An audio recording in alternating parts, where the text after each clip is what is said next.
Hello friends, welcome to the session. In last session, we learned about event handling, and in this session, we will learn about outputting dynamic content using onChange event and input field.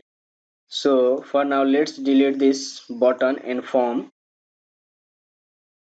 and we will have only one state with onChange event, that is blank. Let's let it blank for now. Oh, so we got into error that we cannot leave onChange blank. So for now, let's do one console log here and leave the input field as it is. So whenever I see here, there is an input field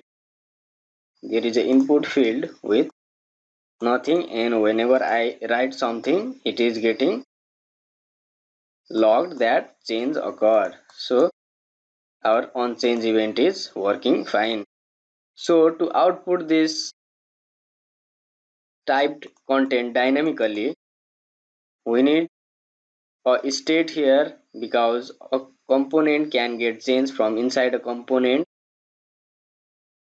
by using state only. So let's make a state here.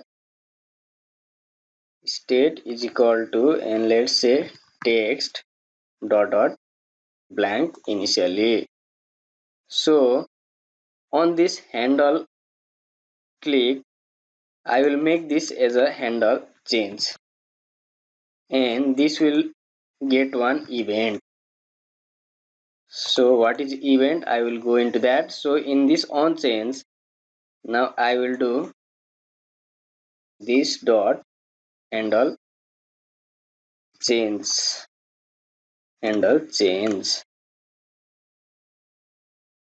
Now let's remove this I am clicked, and let's console log the event, and let's see what will we get in log. So whenever I write something, a object pop up into the console. So this object is property of this input field, and inside this there is one field called target. So this target will hold the inner HTML of this input. So let's log the e.target.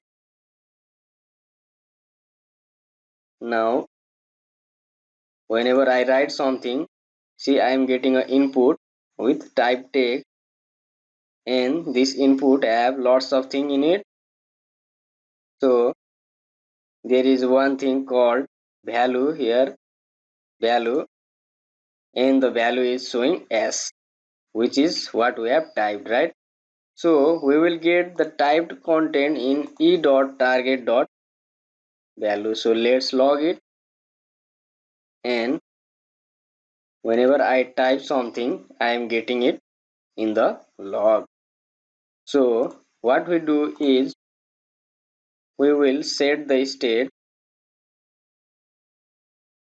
and inside there I will write set the text to e.target.value, and I will remove the console log from there. So what this does is, whenever the change occur in the input field, it just put that change into the state. So we can now here do, let's put a break line, and let's put a paragraph where we can output this dot state dot text.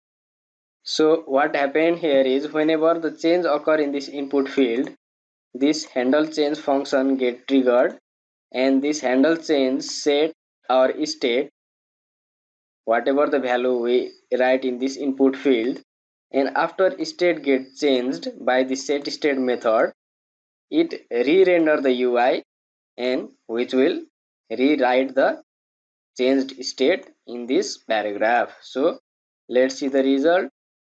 So whenever I type A, the A is shown above as well, B, C, D, EFGH, and it is working fine. So in this way we can output the dynamic content in React. So that's all for this session, and in next session we will learn about spread operator. So thank you for watching.